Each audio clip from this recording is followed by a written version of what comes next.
You just realized your business needed to hire someone yesterday. How can you find amazing candidates fast? Easy. Just use Indeed. Stop struggling to get your job post seen on other job sites. With Indeed sponsored jobs, your post jumps to the top of the page for your relevant candidates, so you can reach the people you want faster. According to Indeed data, sponsored jobs posted directly on Indeed have 45% more applications than non-sponsored jobs. Don't wait any longer. Speed up your hiring right now with Indeed.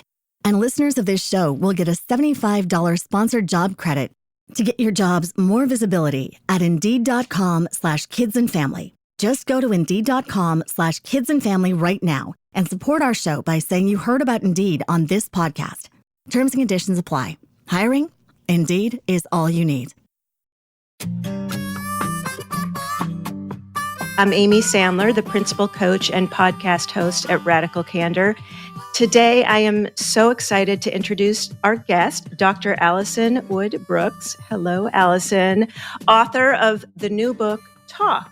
And I've got it right here. Talk, the science of conversation and the art of being ourselves. Well, at Radical Candor, we are all about conversation, being ourselves. And so I'm so excited to have this conversation.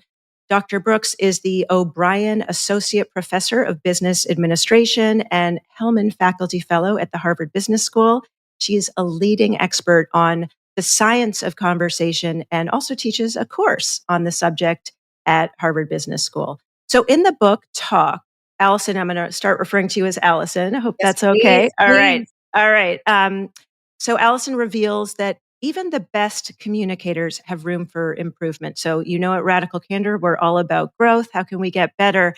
And what I love about this book there are simple and effective techniques that help us improve our conversation. So, yes, absolutely for business settings, but also personal relationships, the flight, the stranger at the party. Talk offers valuable insights for anyone who's looking to enhance their communication skills. And I think that is probably all of us in this group. So if you've got questions, the way this will work, go ahead, put them in the chat. Our producer, Brandy, thank you, Brandy, will elevate them so that we can answer them for you. Welcome, Alison.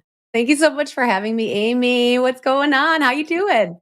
I am doing well. I have to say, you and I both connected at the top of this before we went live, that we have each been through sort of the gamut of some illness in this moment. So I think that was, we were actually, the first thing off the bat was talking about, I've been dealing with a virus, you've had stomach flu, et cetera. So first of all, do you just want to name what was happening? What was happening there when we were connecting around that? Oh my gosh. Yes. In the spirit of Radical Candor, and to everyone out there who is also struggling with this winter and this world. I had the flu last week. I got it the day after my book launched. I've got one of my 3 kids is homesick. He now has the flu. So to all of you out there cycling through winter sickness and beyond, we're there with you in solidarity. Also at the top of the hour when we connected, Amy, my power went out because we are in a world that is just plagued by high winds and hurricanes and fires. So here we are trying to connect and find love for all of us in this crazy world.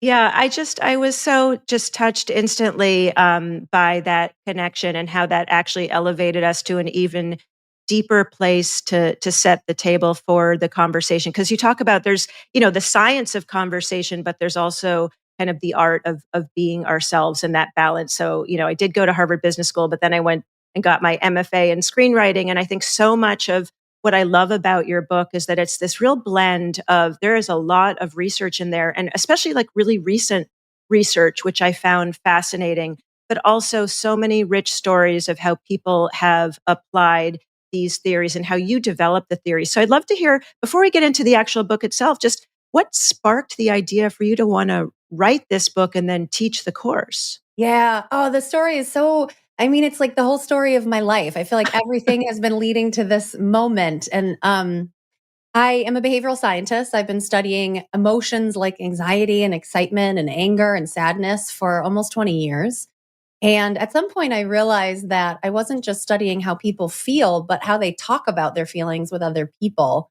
And then I realized, oh, I'm deeply fascinated by not just how we talk about our feelings, but how we talk about everything.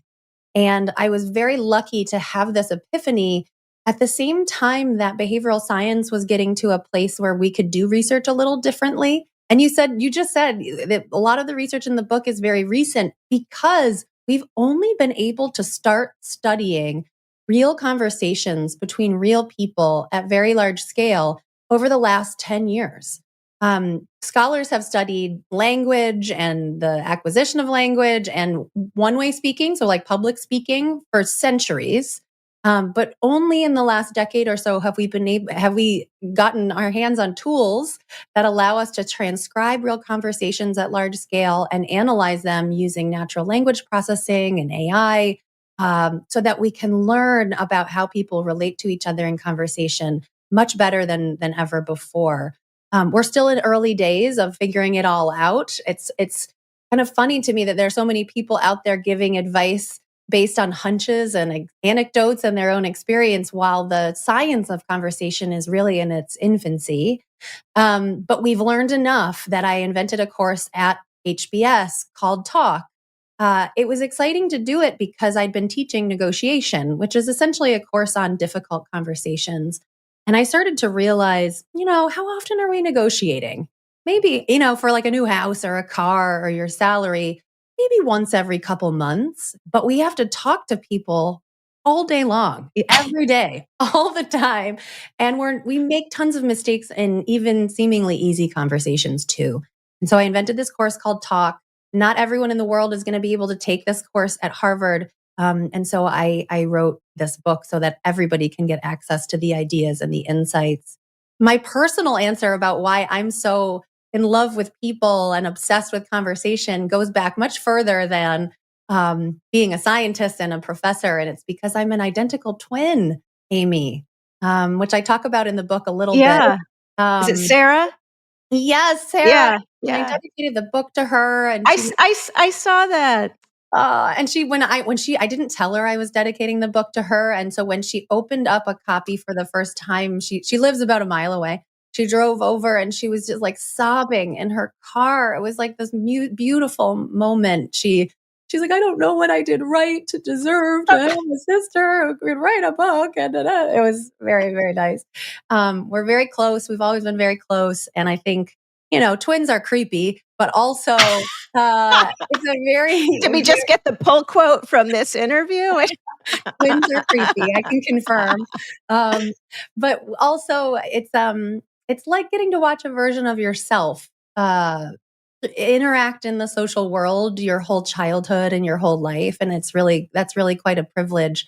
I think I've spent most of my adult life trying to help other people find the shared reality that I have with my twin, helping other people find that in relationships in their lives.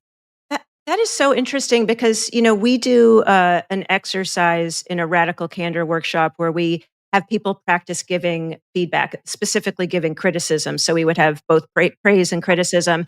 But the way that we do it is we have it in threes. So let's say I would role play giving you criticism, and then I would have a coach role, because it's so rare that in like real life, we actually get a coach. And I feel like that's a lot of what you do in the Talk course, is sort of bringing those mirrors and those reflections, whether through recordings, et cetera, because, to get better at something, we actually have to, sort of get this real time analysis of what's happening, but we're in the conversation. And when you have, I was struck in the book when you talked about you could observe what Sarah was doing and be like, oh, do I do it this way? And I could do it this differently. And isn't that amazing how she does it that way? And, it's rare that most of us get that opportunity. It's so rare. It's the reason that we all feel so weird and awkward and we're not sure about whether we're doing conversation well when we're learning to do it as children is because there's no feedback, very little feedback. It's what scholars would call a wicked feedback environment. I haven't heard that. We might have to take that, a wicked feedback, not in terms of either the Boston Wicked Awesome or the hit sensation stage and now film Neither sensation. one. Okay. It's the third version of Wicked. Okay. say it in a Boston accent. I suppose it's like a wicked feedback. It's a wicked. Yeah. After some Dunkin' Donuts. I am from Boston, so I can do that. Yeah. But no, this is an environment where you're not getting feedback naturally on how things are going. People can't stop mid-conversation and tell you feedback on like, hey, that joke was really great, or I think that was wicked awesome, Alice. Or that was hurtful to somebody, or you need to smile more, or you're not making eye contact. It would just be impossible to get that relentless stream of feedback. There are some companies that are now trying to do that. Companies like Gong that will record people's conversations and then give them AI feedback after the conversation is over so that they can try and work on it for their next conversation. But humans don't often give feedback like that. And having a twin sister means I got an extra source of feedback. It's like I got to watch myself succeeding and failing in the world. And also just to really anchor on, there is a real intentionality about kindness. That's the K in talk. We'll get into all of this, but is really coming from a place of being helpful, of wanting to see this person succeed. So obviously this is your twin sister that you care and love. And, so I just wanted to anchor that we're doing this feedback from that place of being helpful and growing. And there's so much overlap, I think, between Radical Candor and your book. Before I get into talk, I just had to go back. I think we're calling this circling back. Am I doing that right? Call back. I'm doing a call back. Not to be confused with a boomer ask, which will be a little plot point to pick up later. But the callback is around that you teach negotiation. And I have to tell you, back when I was in business school, and this was in the late 20th century, and one of my takeaways from the negotiation class was this idea of the Pareto frontier. And, we had some exercise where it was like, you each got a number and you had a partner and you had to tell the partner your number. So basically like your number is 200 and my number is 100. And so we're like, okay, let's do 150. So I would go into that exercise, like my number is 100 and this person's like, my number's 500. So I'm like, okay, 300, and I got so upset and they're like, oh, it's just an exercise. But I was like, but it's not just an exercise. Like, so I don't know, have people changed or, what has changed? Give me some hope for the future, Allison. So many things have changed and so many things have not changed. Yeah, I remember when I was teaching negotiation at the beginning of my time at HBS, I remember a student very vividly raised her hand and she said, so is it like solving a math problem? Like, are we just trying to find that Pareto efficient frontier and trying to optimize like the outcomes for everybody? And the way that course is structured, the answer is a little bit like yes, but then you're like, but that doesn't feel like what I'm doing in my life. And I think that my dissatisfaction with that feeling of, but life isn't really solving a math problem was part of the motivation to sort of shift toward, in some ways, towards a wider aperture of understanding about what people are trying to achieve when they interact with each other. It's not just about optimizing profit or optimizing on a couple objectives. People have a vast array of goals. And in addition to, achievement and whatever, making money, they also care about mental health. They also care about having fun. They also care about not feeling awkward. They also care about sometimes keeping secrets, right? Like, so we just have a much broader understanding of what success means in human to human interaction these days. And I think that this framework in this book allows for that wider aperture of understanding of like, what are we aiming for? And I think humans have always been aiming for those things, but our culture today allows more public discourse of that's what we are aiming for. We put more value on mental health. We put more value on happiness. We put more value on meaning and intentionality explicitly and sort of out loud in public discourse than I think ever before. And that's a really good change. That's a really good update. I totally agree. Yeah, I had to kind of go off on my own for well-being and meaning and all of those things. And now I'm thrilled to see, your course, your book. We had, Michael Norton on this as well. And so about rituals. Yeah. So one of the things that you mentioned at the top of your book was this idea that conversations are a coordination game. Yeah. And that we're kind of making these constant micro decisions. And so can you dig into that for us? I find that idea fascinating. Yeah, and it's pretty related to how you were just describing these negotiation exercises in a way. I'm going to go back even further in time. In the middle of the 20th century, around the 1950s, game theory became very popular, and there were all kinds of game theorists who studied coordination games. And it's games that probably are very familiar to most of us, games like the game of chicken, where there's two people hurtling towards each other and they need to decide, am I going to veer right or veer left, so that we're trying not to collide. And so a coordination game is any decision that you have to, two or more people both have to make independent decisions, but they can't communicate with each other about it. And so they kind of have to guess and hope that they coordinate. There's all kinds of games. There's the prisoner's dilemma. There's the battle of the sexes. There's all of these coordination games, but they all have in common that there's two or more people who have to coordinate their decisions without communicating. And this epiphany that I had as I was studying conversation is, ironically, even while we're talking to people, there are so many things that we can't talk about. We can't coordinate all of the little micro decisions we're making while we talk to people. So it's exactly the same as that game of chicken, except it's even more relentless. It's like every time you're talking, every time you're listening, you're making these tiny choices. Do I veer left or veer right?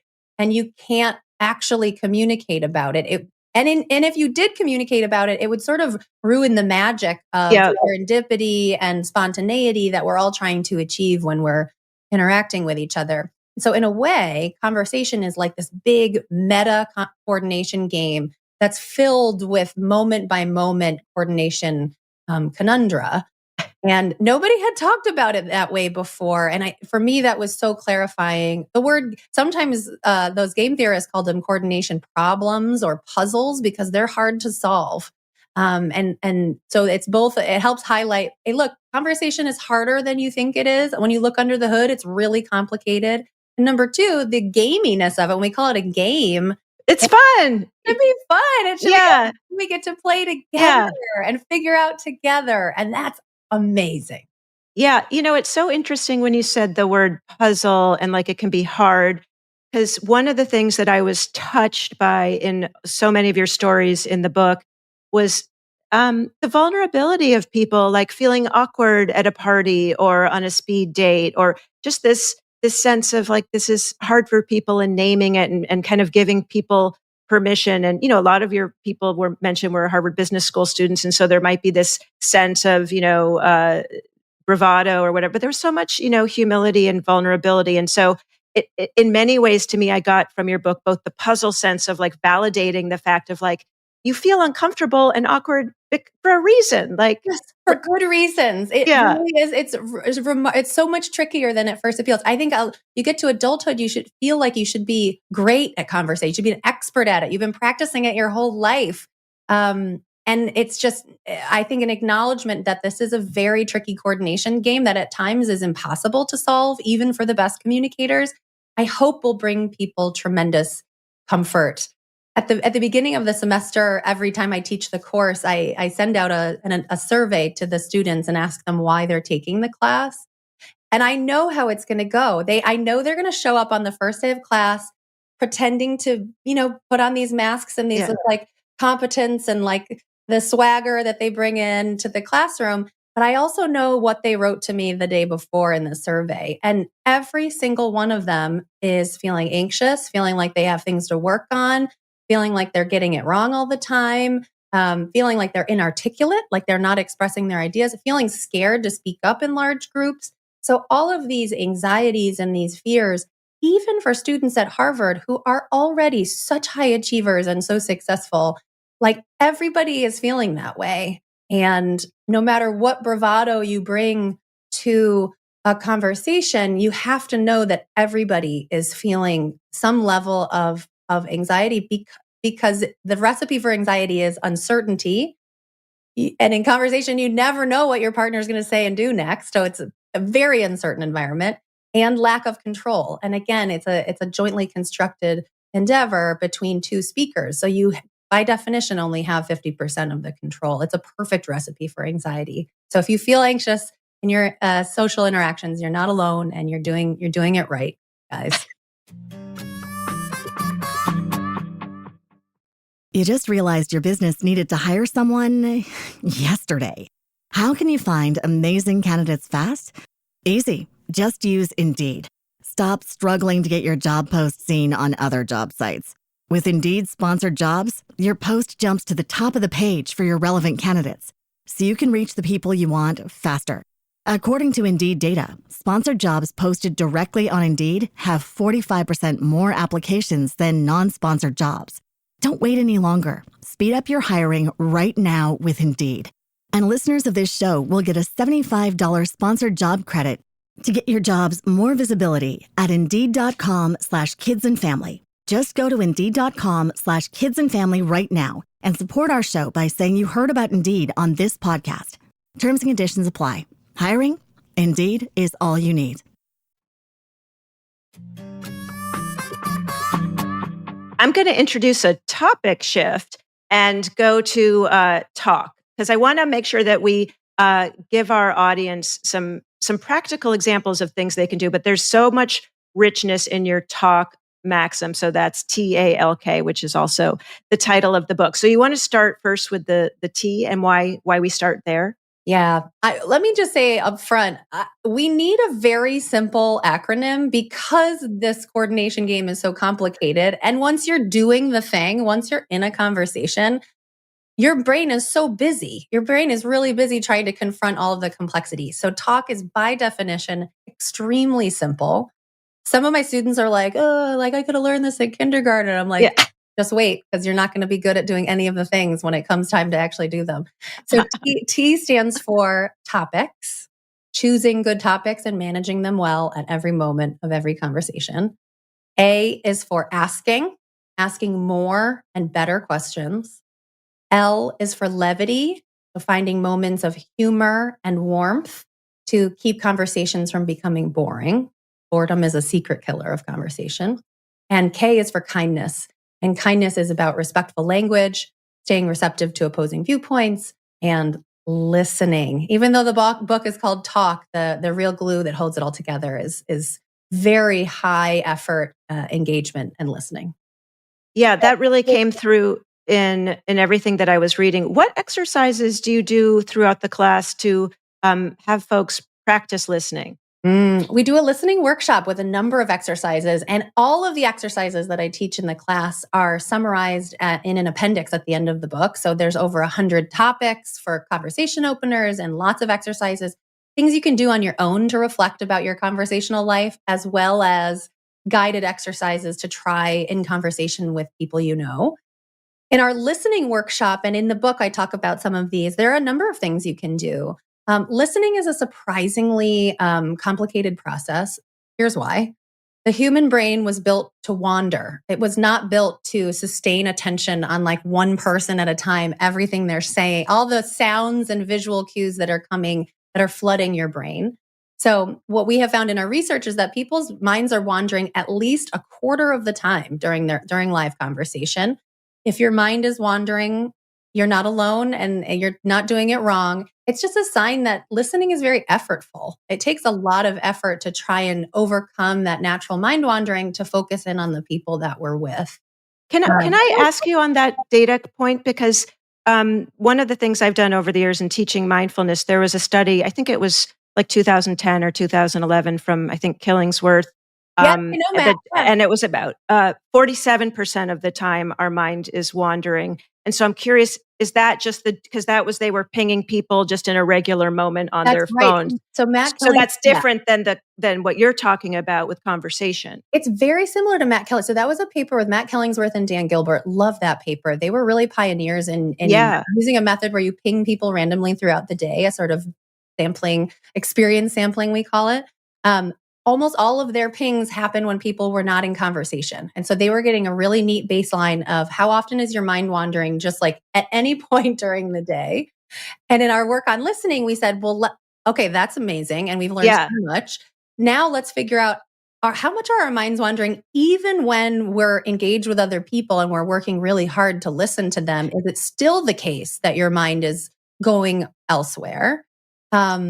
I think it's not surprising that this coincides with quite a wave of learning in today's culture of people learning even in midlife about their own attentional deficits, like Yeah. ADD, ADHD. I'm on that bandwagon too, in the spirit of radical candor. Hi. Hi. We'll Yeah. have a follow-up meeting on that. So I am using every effort to, I have so many questions and paths I want to go down with you, Alison. It's like taking every we need iota of discipline to rein me in. You're doing great. I know the feeling. And for all of you who struggle to stay the path on conversation, I'm with you. Yes. And the thing that's so hard about it is like you're having all of these good ideas while we're talking and you're working so hard to stay where we should go. And you're also afraid you're going to forget all the good ideas that you have that occur to you as you're talking to exciting people. It's all very effortful. Yeah.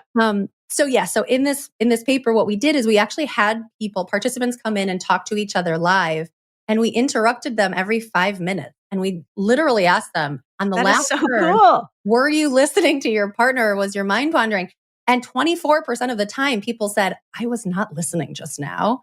And they say what they were doing? Well, usually it's good things, right? Yeah. The reason your mind is wandering is because you heard something your partner said, you're elaborating on it in your mind, you're drawing connections between what they said and some other good idea. It's a creativity process. Yeah.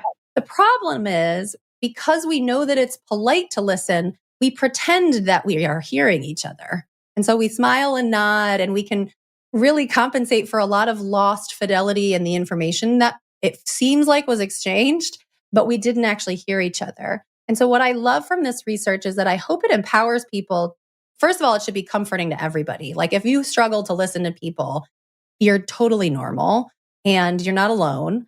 But also maybe being a little more, having more candor about it. So it's saying, oh, my mind was just wandering because I was so excited about the thing you said, but I missed what you just said. Do you mind repeating that? Because I'm like hanging on your every word. Doing little repair sidebars like that can be incredibly helpful and productive. And it's easier when you have a close relationship with someone and they can assume, oh yeah, they're not ignoring me because they don't like me or care about what I'm saying. It's because they're so engaged and their mind is so normal and distractible that we need to work hard to make sure we're staying on the same page in the conversation. Actually, we're tremendously good at faking good listening. In this same paper that I was describing about reporting our own mind wandering, we had a study where we had two people talking, and the sound of one person's voice was disrupted up to 75% of the time. Like Charlie Brown kind of voice? Exactly like Charlie Brown. So if it would be like 75% of the time, I turn into meh, meh, meh, meh, meh, meh, meh, meh. So the person whose voice was being disrupted could not tell. They could not tell that their partner couldn't understand what they were saying because we are so good at pretending to hear. We're kind of like filling in the blanks for ourselves. And we can still respond sensically. We smile and nod. We laugh. 75% of the content. That's crazy. That blew our minds as researchers that we're so good at pretending to listen that and so well practiced at. I mean, think of a Zoom webinar or a Zoom call. Everybody's smiling and nodding and looking at the camera, and they're off texting their friends and writing emails and making grocery lists on the side. So that's not bad. It's just the way that our brains are built. It's the way that we have learned habits to be polite listeners to each other. That's all good. I mean, it's important to make your partner feel like you're hearing them. The problem is when we're pretending to listen and we actually haven't heard each other, it can lead to problems down the road where they believe that you know something that you actually didn't hear. And so in the book, we talk about how to do this better, how to be more attentive, and also how to sort of show that you've heard people with your words rather than just smiling and nodding, asking follow-up questions, calling back to topics from earlier. I only know that you have the norovirus because you told me and I listened to you and I care and I can bring it up later. Paraphrasing if you're in a group, so summarizing what a few people have said. And then, of course, callbacks to things from earlier. So I'll try to paraphrase and call back a little bit here. First of all, thank you for sharing about the updated research because I'm actually doing a TEDx talk on Sunday and I'm referencing the 47%. Now I have some new new, fresh We research evolve. there. Our minds wander 47% of the time. And even in conversation, when we're working mightily to pay attention, our minds wander 24%. Yeah, of the time. And that's likely an underestimate because it's self-reported, right? I find the data just so helpful to kind of take the blame and shame out of, oh, I should be able to, manage this, or, rather than beating ourselves up for getting distracted. So to get and I love these practical tips. So, one of the things at Radical Candor, we really like giving practical tips. So you mentioned even in a one-on-one setting, if I were to say, with the folks that I work with, like, hey, let's say you and I are now working on a project. I'll be like, hey, Alison, I'm like, this relationship is important. I want us to work really well together. I'd love to learn about your conversational style. I tend to have lots of ideas and I tend to go all over the place. So I'm going to do my best to really stay focused on the topic. But if I do meander, please know it's because I'm getting so excited. So I wanted to, is that something, so kind of teeing that up in advance? And empowering them at times, if it feels like your creativity and energy are spinning off into the stratosphere in a way that's not feeling helpful to them, empowering them to give you that feedback and say, I love talking to you, Amy. You're one of my favorite talk partners. But right now, let's get back to this decision of focus. We really have to get this done. Yeah. So I think that's so helpful. Really aligns with, asking for feedback, rewarding the candor. How do you start? And you have a whole chapter on, many, a lot of folks in the room, meetings. I would love to get some tips on how, both in terms of your talk framework, but just in general, like whether you are leading a meeting or a participant in a meeting, what practical tips do you have for folks based on the research? Yep.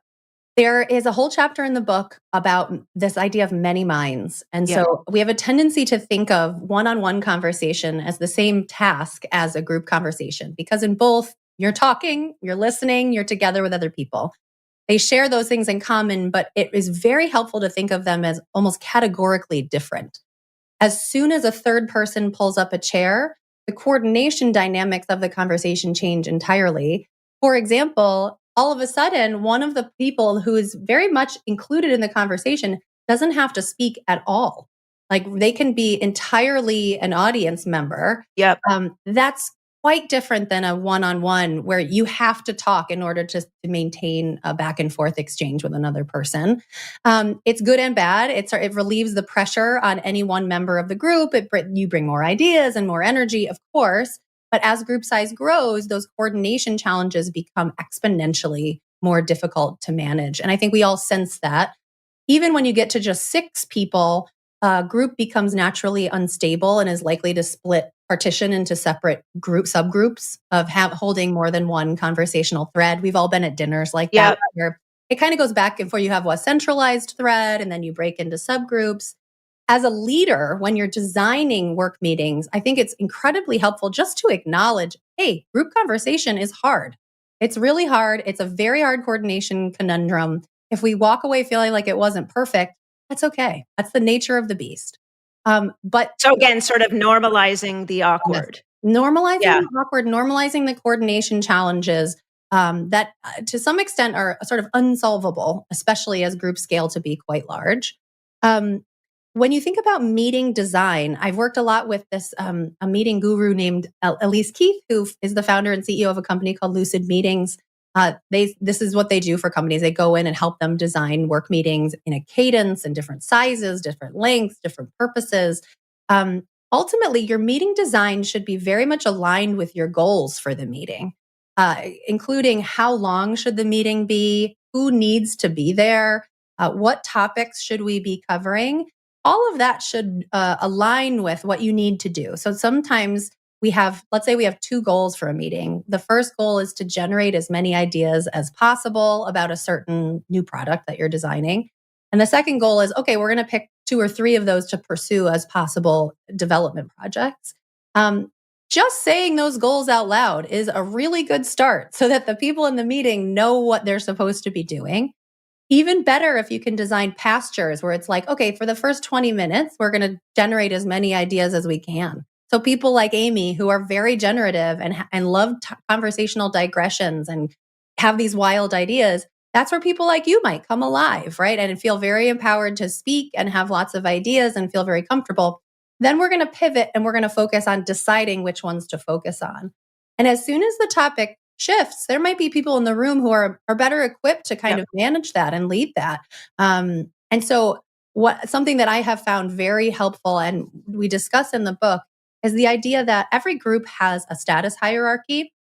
It's determined often by formal rank in an organization or power over resources, but also unspoken things like how charismatic is someone? How much expertise do they have? How much do I just like this person?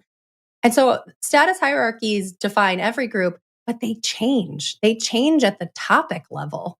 If you're in a group and you're talking about, reality TV, someone in that group has the most knowledge about some reality TV shows. As soon as you move away from talking about reality TV and you start talking about hardware that's going to get sent into space for NASA, maybe somebody else in the room has more expertise on that topic than another. So thinking of our status hierarchies as a little bit more dynamic, almost at the topic level, as topics change through the conversation, can be incredibly empowering, especially for people who I think can feel marginalized or pushed to the margins and not empowered to speak. There might be a moment where a topic comes up where you are the most expert person in the room and the group really needs to hear from you. Yeah. Yeah. Well, and there's a few things you said that I want to make sure that I heard and amplify. So one that I thought was very interesting was very aligned with radical candor in terms of what kind of meeting are we having? Are we having a debate meeting where we're actually talking about the different ideas and we're expecting to actually have a thoughtful debate, or are we in a decision meeting? Because if I come in thinking we're in a brainstorming session and I'm throwing out all these ideas and the person thought we were deciding, they're going to be frustrated, et cetera. So to your point, just naming what kind of meeting. I'm curious, did your research explore any differences in dynamics between in-person versus virtual or hybrid in terms of those, the sort of many minds? Yes. So we have a little bit of research. Here's an example. The main difference between digital modes of communication versus in person is the amount of two things: synchronicity, of course, like how synchronous are we? Yep. How together do we feel? Which varies as you move from text-based emails, text, and then Zoom, phone call, and in person. It's a sort of spectrum, but also information richness. When you're in person, you are flooded with visual information and acoustic information. You're hearing people's words, but also the sound of their voice in very, very fine-grained detail. You see all of their body language. You see other cues in the room. It's just face-to-face is an incredibly information-rich medium. And as soon as we're on Zoom, much of that richness is gone. You can see their faces, you can hear their voices, but it's disrupted a bit. And delayed. You can't see their whole body. You can't see their whole environment. You don't know that my son is like 20 feet away who has the flu. Like that's an important thing about me that you don't know because we're not actually together. So nothing can beat face-to-face in terms of information richness and synchronicity and the feeling of actually knowing each other and being together. But if you have more transactional goals, if you have goals that are about information exchange that just need to happen, especially with workers and people who are remotely located, then video conferencing is great, or a phone call is great. And that's what technology sort of enables us to do. If you have goals that are more relational, about being known, feeling connected, then face-to-face is best. Yep. And you had because we love a good 2x2. So you had a 2x2 there with information and relational. Was that the? That's right. Yeah, That's right. awesome. The thing about conversation is that you're actually you're pursuing informational and relational goals at the same time. Yeah, and right? that's same with radical candor. You're caring and you're challenging at the same time. We're not, sort of one or the other. I want to make sure that we touch on what you mentioned previously about status, because I'm really curious what tips you might have for leaders, especially, as well as for folks who might be sort of to advocate for themselves.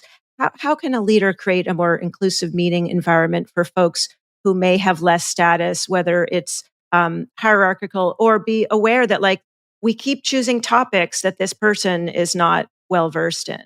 Yep. Okay. Some very concrete ideas here. Number one, connect with people before the meeting. Group conversations are a kerfuffle, and you can circumvent that by actually connecting with people one-on-one before and after.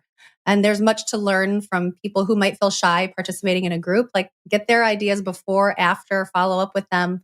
That's really good leadership and personal connection. It's time consuming, is the trade-off, but important. Once you're in the group conversation, get out of the way. Leaders and high status group members, it's so much easier for you to talk and participate. You're empowered to do so. You have many more options of things to say that will be seen as appropriate. And that leads dominant group members to dominate airtime.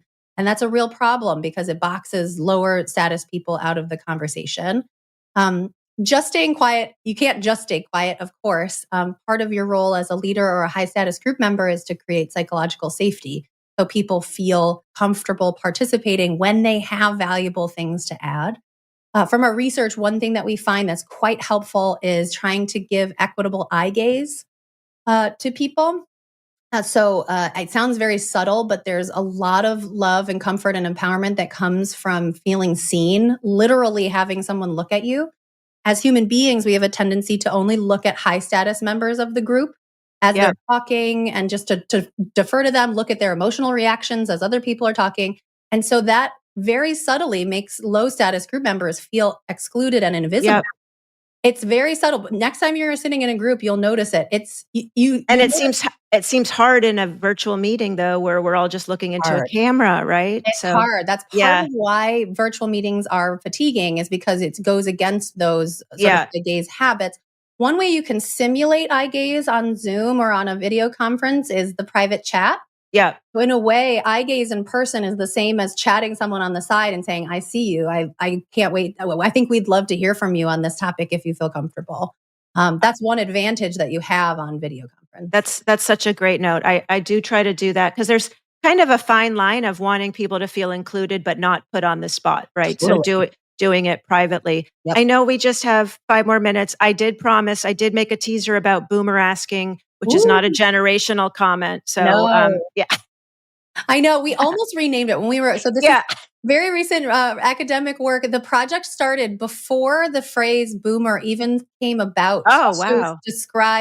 To describe our beloved friends and family who are born before 1964. It is not about generational differences at all. It is a nasty conversational habit that most of us do and should stop doing. And it is, if I ask you a question, Amy, like, how did you get the norovirus? How do you think you got norovirus? And you give me an answer, it's like a boomerang. I bring the conversation right back to myself. And I'm like, let me tell you about how bad my flu was last week, instead of following up with you about your life. So here's the bottom line. If someone shares something with you about them, about their life, about their interests, you have to follow up with them about it before you turn the conversation back to yourself. The ping-ponginess of conversation, we're always looking for a balance of like, I'm going to share about me, you're going to share about you. That's very important, but you can't bring it back to yourself immediately after someone has shared with you. It's just much too egocentric. It makes them feel like you didn't actually care. It feels very manipulative, like you're just asking me that to tell you about, and sort of the one-upsmanship. It's a fine line, of course, because we want to sort of share and connect. But I think that really leapt at me, and I think it is a pretty recognizable phrase, so people can realize, oops, I'm boomer asking. Yep. I want to make sure before we close. First of all, I don't see any questions that have popped up. But I want to make sure, first of all, that people are really clear on TALK. So can you again just kind of repeat what those 4 pieces are? Yes, TALK is an acronym. It's what my course is called at Harvard. It's the title of this book. TALK, T stands for topics, A stands for asking, L stands for levity, thank goodness, and K stands for kindness. And if we follow these 4 very simple reminders, it really helps tremendously to navigate the surprisingly complex environment of human-to-human conversation.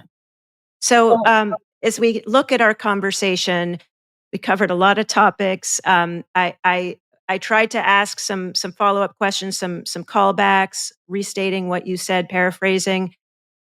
Was there levity? I mean, we kind of laughed about the norovirus, but did we really laugh at the flu? I think about levity. It's Amy. Levity actually isn't about trying to be funny or to make jokes. It's about having tiny little fleeting moment opportunities to feel warm and engaged. And so often we find levity just through topic switching and by asking questions that pull people's engagement in. For our next conversation, here's our goal. We're going to both try and find a profound moment of levity in our next conversation together. How about that? Ooh, I am so excited. Okay, wait a second. A profound moment of levity. So can you again redefine levity for me so I know what my assignment is? Because that student in me wants to really hit this one out of the park. Levity is any move, small or big, in conversation that brings humor or warmth, and it helps to cut up the boredom. And so a profound moment of levity. And now that we've connected, we have the opportunity to call back to things that we talked about in this conversation. And often callbacks are the best path to find really great moments of levity. But that's my challenge to you, Amy. Next time we talk, I am all for profound levity. And I also, there was so much more in this book. I really encourage folks to get their copy of Talk. There was a whole section, I don't even think I can put it in front properly, but there was a whole section around apologies and around difficult conversations that, people said this was the most profound part of their time at HBS was having that session. So if you're up for it, I would love to have a follow-up conversation if you're able to find time, because I think especially now, there's so much to learn. If we could go maybe a level deeper into both profound levity, difficult conversations, apologies. Would you be up for that? I would love it. I would love it. It'll give us our chance to find that spark again. All right. I look forward to it. Thank you so much. How can people find you? What do you want them to do, Alison? So I'm on LinkedIn. The book Talk, The Science of Conversation and the Art of Being Ourselves is out. It launched exactly a week ago. It's out in the world. It's not just a book. It's a skill set. It's a movement. I'm so excited for you to read it and to incorporate these things in your lives. My website is AlisonWoodBrooks.com. You can follow along on my book tour there. Everything's posted there. I'm on LinkedIn. I'm on Instagram. Come find me, Prof. Alison Wood Brooks, anywhere that you can. Thank you so much. I so enjoyed the conversation, and I hope that you continue to feel better, your son, and just wishing you a wonderful tour. This book has so much wisdom that I think is going to make the world a much better place. So thank you for putting it out there. Thank you for reading it so well and so with such heart, Amy, and for having me on Radical Candor today. It's been a delight. Thank you. It has been such a treat. Take care. Yeah, you too. Okay, bye-bye. Bye. The Radical Candor podcast is based on the book Radical Candor, Be a Kick-Ass Boss Without Losing Your Humanity by Kim Scott. Episodes are written and produced by Brandy Neal with script editing by me, Amy Sandler. The show features Radical Candor co-founders Kim Scott and Jason Rosoff and is hosted by me, still Amy Sandler. Nick Carissimi is our audio engineer. The Radical Candor podcast theme music was composed by Cliff Goldmacher. Follow us on LinkedIn, Radical Candor the Company, and visit us at radicalcandor.com.